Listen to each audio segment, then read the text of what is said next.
I feel like a lot of people go into dating with the wrong mentality. A lot of people view it from a social media standpoint of peaches and cream and rainbows and lollipops, and not really viewing it from a realistic perspective. Sometimes I feel like people need to redefine what it is that you consider dating and why it is that you're dating. Are you dating because you want to build a real relationship and have real connections? Are you dating because you're unable to fill the void and you're looking for somebody to fill that void for you? What's up, y'all? Welcome back to No Actually Though, the podcast. My name is Courtney Lay, and today, as you can see by the beginning of this video, babes, we are getting into dating. We're getting into the definition of dating, defining dating, and honestly revamping what it is and what dating means to you. Listen, one thing I can say about our generation is that a lot of people are solo right now, and honestly, I do not see that personally as a bad thing. I feel like we are moving into an era of more social responsibility. I think people are making more sound choices and being very tactical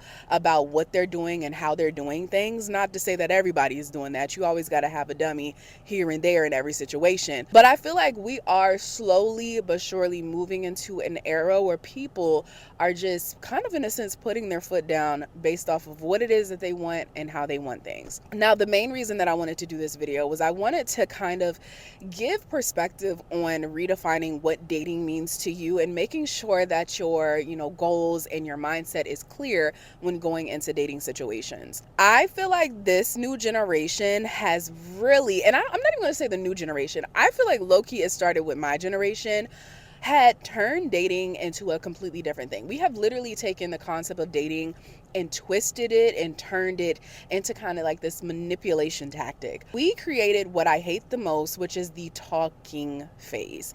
Babes, you have to talk to somebody regardless if you're dating somebody, if you're not. I feel like the talking phase gave people opportunity to BS, if we want to be real. It gave people opportunity to sit up here and talk to you for 4 weeks before ever making any true effort to go out on a date and to genuinely meet you and see you in person. Obviously, if you're in a long-term relationship, talking phase is going to kind of be more so your dating phase, but I think we have lost the plot when it comes to dating. When I think of dating is what people consider the talking phase.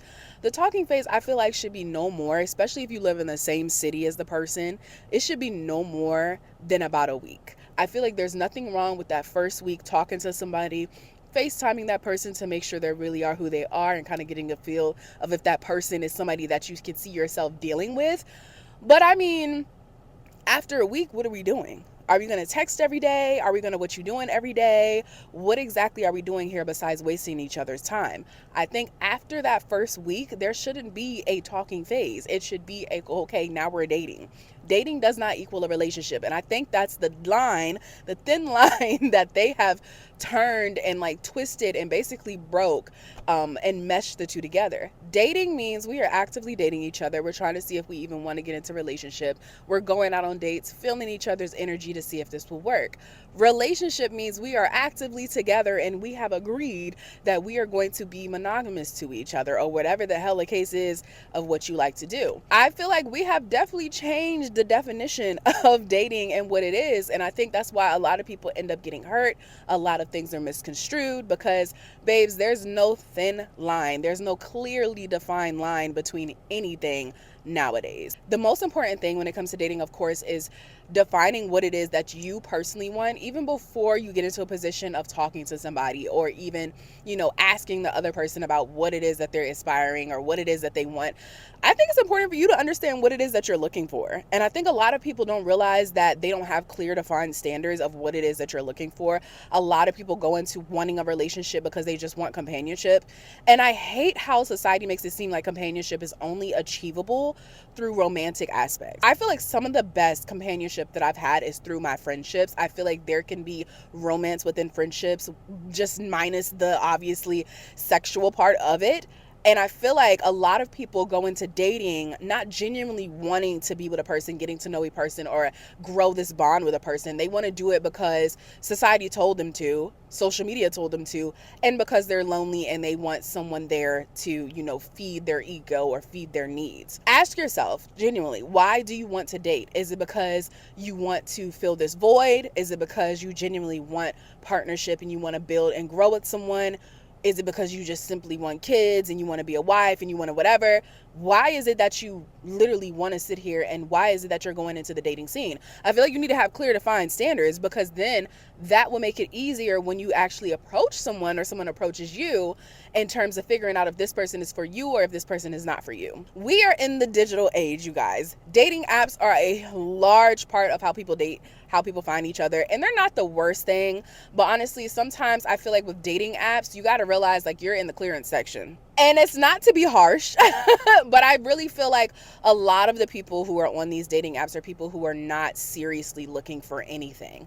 And so it's important for you to understand what it is that you are looking for, so that when you are approached by people, it's not a surprise, and that you're able to clearly understand, okay, I can or I won't deal with this person. I feel like there is nothing wrong with casually dating, and I feel like this society tells you that like casual dating should not be a thing. I think if you are clear in what it is that you want to do, you are transparent with the person in terms of what it is that you want to do, there's nothing wrong with that. I think casual dating is important. I'm not even going to lie to you. I think it's important for you to go out there, meet people, go out on dates, even if it's not going to lead up to a relationship. I think people get so caught up in like, this must be a relationship, I must be a girlfriend or a boyfriend or whatever at the end of this, that, you know, we almost forget just the concept of just dating in general was not meant to necessarily always get to that end goal. Sometimes it's meant because, you know, like, I just want to fill out different personalities. I want to know how to date. I want to know what treatment that I'm looking for. You will never know how you want to be treated until someone treats you that way. So I think dating is important, because it's like, even if this doesn't get to an end goal, like, at least I was able to experience this type of person. At least I'm able to take traits from this person that I really like, and take traits from this person that I didn't like. And I know at that point, okay, the next person that I deal with, or the next person I date, whether serious or not, this is what I will accept, this is what I won't accept. I think that's an important aspect, because especially if you're somebody that's never been in a relationship before and you're kind of wanting to get out there, casually date. Casual dating doesn't mean casual sex, and I think that's where people get things misconstrued. Dating is dating. You do not have to be in a sexual relationship with somebody through dating. Some people go out on one date and they never see each other again. Hey, it is what it is, and that's perfectly fine, as long as that is something that you're okay with and the other person is okay with. I think the most important thing is, just like I said before, transparency. However, if you're somebody who is looking to get into a relationship, if you are actively like, oh, I want to get into a relationship, oh, I want to you have to be a little bit more strategic, a little bit more tactical. Like I said, majority of these dating apps are looking for casual encounters. They're not looking for their wife, their husband, whatever, you know, on a dating app 9 times out of 10. I think it's important for you to set the standard and don't budge from your standard. I will say, from a female perspective, a woman's perspective, I feel like why things fail from our aspect is because we give leeway. And I will never forget, I seen this thing recently, and I will always say this: men will choose themselves all the time and every single time. If they really like you, they will include you within that, but remember, they will always choose themselves. And that's why I think it's so important that you don't budge on your standards and what it is that you want to do, because they are never going to budge on theirs. So when you're getting into the dating scene, especially somebody who is actively and seriously looking for a relationship, it is very important that you set the standard, and you keep the standard. And if that person, no matter how much you like them, does not stick to that standard, it's time to move on. I think sometimes we will set a standard and then start to actively like someone, and then slowly but surely lower that standard so that it can fit that person. But I think what people don't realize is, people are going to try you. They're going to try to see what they can do and how much they can do and what you will accept and what you won't accept. So each time that you're lowering that standard, they're going to try something else to get it even lower and even lower. And then you're going to turn around and realize, oh, everything that I wanted, everything whatever, is no longer existing. Yeah, because you lowered that standard. It is very important, if you're somebody who's looking for something serious, to not lower that standard, sis. Keep it where it's at. If you have this that you're looking for, if you have this expectation, if you have whatever, stick to it, and stick to it regardless of how much you like that person, because it may hurt in the beginning, but I promise you it's going to hurt even more if you sit up here and you deal with this person who's lowering your standards consistently for years, than if you sit up there and deal with a person who's trying to lower your standard for a month. Get over it and move the heck on, and not have wasted a year or 2 years with that person. I promise you. But I think when you stick to your standards, it makes dating a little bit easier, especially when it comes to apps. I mean, dating in person, I haven't really done that in a long time just because I'm not in an area that's really good for dating, especially for Black women. But I think on dating apps, it's important that I'm not going to say you got to bombard them with questions when you first talk to them, but it's very important that you ask the right questions, especially if you're someone like me who isn't really looking for somebody at this point in time who has children. These people will lie to you. They will not put on their profile that they have children at all. If they do put something in regards to children, they'll be like, want children, whole time they have 4. Okay, so it's very important that you ask the right questions. Ask them questions in such of like, are you in a relationship? Okay, if you're not in a relationship, does somebody think they're in a relationship with you? Like stuff like that to make sure that, you are doing your due diligence. Now, I will say, there are instances where you ask all of that and that person is still lying. At that point, it's nothing you can do. And I think that we need to get our heads wrapped around that nothing is ever going to be perfect. Unfortunately, the fairy tale love story is a very much so 1%, if not less than that, out of everybody's love story. You cannot expect perfection when it comes to dating. You cannot accept perfection out of a singular person or being. We are not perfect beings. If that was the case, do you know how amazing this world would be? Okay? You can't expect perfection. Things are going to go left. Things are not going to be perfect. It's not going to be exactly what you're expecting. I think sometimes we live, or society lives in like Delulu land, and I think social media plays a large part in that. Social media only shows you the beautiful parts of people's lives. It's very rare people are putting the raw and real up on social media, just because if you do, they drag the hell out of you. But it just shows you the good.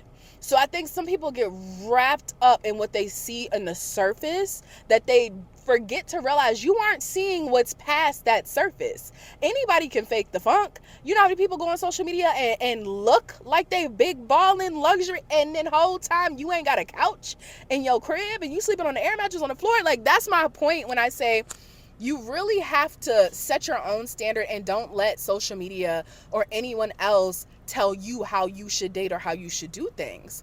Be realistic in how you're doing things. Nobody's going to be perfect. Nobody's going to whatever. But at the same time, if you have an expectation of like, oh, you need to have this together, you need to have a car, you need to have whatever, I don't feel like that's unrealistic. I don't feel like it's unrealistic. Now, wanting a millionaire husband, all right, sis, I'm not saying you can't get it, but you got to have a plan, okay? You got to have a plan of how you're going to get there, because another thing I've been noticing is that everybody has been craving for this rich millionaire husband. But I think a lot of people forget, people who get partners like that are people who are in the same rooms as those people. That's what I think people need to understand. Those people who come across partners like that were either in the same college and university, and that's how they met each other. They either are in relation to like, oh, this is, uncle owns this business and this is and y'all go to the business meetings or the balls or the whatever the case may be. Or you just so happen to work within that industry and you are surrounded by those people. It's very rare somebody just walking on the street and then you run across and you run in and bump into that person. That is what we call K-dramas. That is what we call television, TV, movies, I think it's important to be realistic about dating in general. I'm not saying that you have to get a bum off the street, but it's like, let's be real. Let's be for real. How many millionaires you ran across in your lifetime so far? How many people, how many CEOs and how many this, that, and the third of these big conglomerate have you run across, So I think the main thing with dating is just defining what exactly it is that you're looking at for dating, and being realistic. Truthfully, don't let your standard down. Be realistic, be transparent. And if somebody is not willing to offer you the same that you're offering out to them, I don't know why are we sticking around? If you can do that, they're able to do it too. Okay? I will always say this: if somebody truly likes you, you will know they like you. If you have to even question if this person likes you, if you have to even question if this person wants to do this, if they want to deal with you, whatever, then no, because the person who genuinely likes you, the person who genuinely wants you, is never, ever, ever, ever going to make you have to question anything. Trust me. You won't even have to question. You won't even have to think. You won't even have to second guess with the person that truly likes you. And men specifically say this time and time and time and time again. If they really like you, you're going to know they like you. If they don't like you, you're going to know that they don't like you. I've seen them say this over and over again, and then we always end up in these situations of people dealing with somebody that doesn't like them. And I'm like, well, I mean, these people have been telling you for years, in, day out, that if a man really like you, you're going to know. So if you have to second guess, what does that tell you, sis? What does it tell you? Like, and that's why I think I be saying we have to be real with ourselves sometimes. Be realistic. Look at your situation. Does it make sense? If it doesn't make sense, then you know what to do. You just choosing not to do it. Why are you choosing not to do it? That's the real question. Why are you putting yourself through this? Why are you putting yourself in the position? Then that comes down to a self-love thing, and that's a whole nother conversation. But one thing that I will say is, if you're looking at this video and you're coming to a conclusion of like, oh, like I do need to revamp how I'm thinking. Oh, like I definitely do think this way, or I'm a little too extreme when I come this way, that, and third. I really want to sit down and like just harp on the idea of like, you do not have to date. It is okay to be single. It's okay to be solo. It's okay to not be in a relationship. It's okay to take time to yourself and genuinely, get yourself together. The only thing I will always say is just make sure that it's for you. I think some people get into these instances where they want to go into abstinence and they want to go into celibacy until they find the right person. One thing I will tell you is, do not look at it from a fantasy type of thing. Or, I'm going to be celibate for this amount of time, or abstinent, and then I'm going to find the one and it's going to be so magical, whatever. I promise you it's not. And I know that is very harsh, but I promise you it is not. I've been there before. I was celibate for 3 years, whatever the case may be. It's not magical. People are going to be just as disappointing once you get out of that as they were before you got into it. I say, if you want to go on those journeys, it needs to be for you. It needs to be for you wanting to better you, or you wanting to, improve your mindset, or it needs to be for you. Because I promise you, you are going to be so disappointed if you think that going into those situations is going to just magically bring you your person, or magically bring you a better person. It's not. It's not. It's all about standards. You literally can start today your standards, stick to your standards, not deal with BS, not deal with somebody who is not a part of your standards, and I promise you, you'll eventually find a great person. Those 3 years or how many years that you're just doing nothing can be spent making sure that, number one, your dating standards are straight, making sure you will not accept nothing and your standards are going to stay where they're at and you're not going to lower them. You will find your person. You will. I think a lot of the reasons we come across trash is because we accept it. You're accepting it. You are accepting trash. Nobody told you to go dumpster diving. You did that. You knew. And that's what I want to say. This is how I'm going to end this off. You know what type of person that person is. You will never sit up here and convince me that there were not signs. You will never sit up here and convince me that them red flags was not red flagging. You know. You are aware. You choose to be blind. And you choose to accept. You choose to lower your standards so that that person can fit into it, because you just so happen to fall in love. Or you just so happen to... Stop playing yourself, sis. We're about to move into a new year. Stop playing yourself. It is so many people on this world. And that is one thing I think that keeps me going and keeps me in a mindset of like, I'm not accepting nothing bare minimum. There are so many people on this earth. So many people on this earth. Who's to say your partner is in the city that you live in, the state that you live in, the country that you live in? You have no clue whatsoever where your partner is at all. Keep going. Keep dating. Define your standards. Date casually to get your dating experience up, to know how to deal with people, to know how it is that you want to be treated, accepted. And then when you're ready to date seriously, baby, do not stray from those standards. If they want you, you will know that they want you. You will never have to second guess. If you got to start second guessing or you questioning, it's time to get the heck up out of there. Point blank, period. But I hope you guys enjoyed this video. This was a little rant. This wasn't even a planned video, y'all. I was in the car. The lighting was looking cute. I was like, oh, let's film something right now about some dating. I hope y'all enjoyed it. If you haven't already, make sure you subscribe. Go down there and press that like button. And just put some pointers down below, y'all. Put some pointers down below about dating, what it is that you've been doing. Do you casually date? Did this change your mentality when it came to dating? Like, let's have a whole little conversation down below in the comment section. Again, make sure y'all subscribe. We have videos coming up every single week. We're about to move into 2026. Ooh, I'm excited. It's going to be so many more videos, you guys. Make sure you guys go follow my social media. All the links will be down in the description box. I thank y'all so much for tuning into this video. If you made it this far, make sure you go down there and you put a little pink heart emoji for me. Love y'all so much, and see y'all in next week's episode of No Actually Though, the podcast. Bye, y'all.